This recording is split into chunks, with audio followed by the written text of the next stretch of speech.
Hey, what's up, guys? My name's Daniel. I'm with Springs Concrete. Today we're building a heated concrete driveway in Denver, Colorado. You can see the heating element down.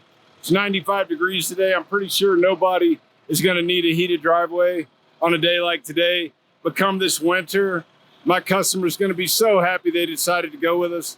We have the concrete truck just pulled up behind us. It's SRM. We have the concrete pump back there set up, ready to go. All of our heating element down on the ground. All my guys ready to rock and roll. I hope you enjoy the video. Thanks for watching.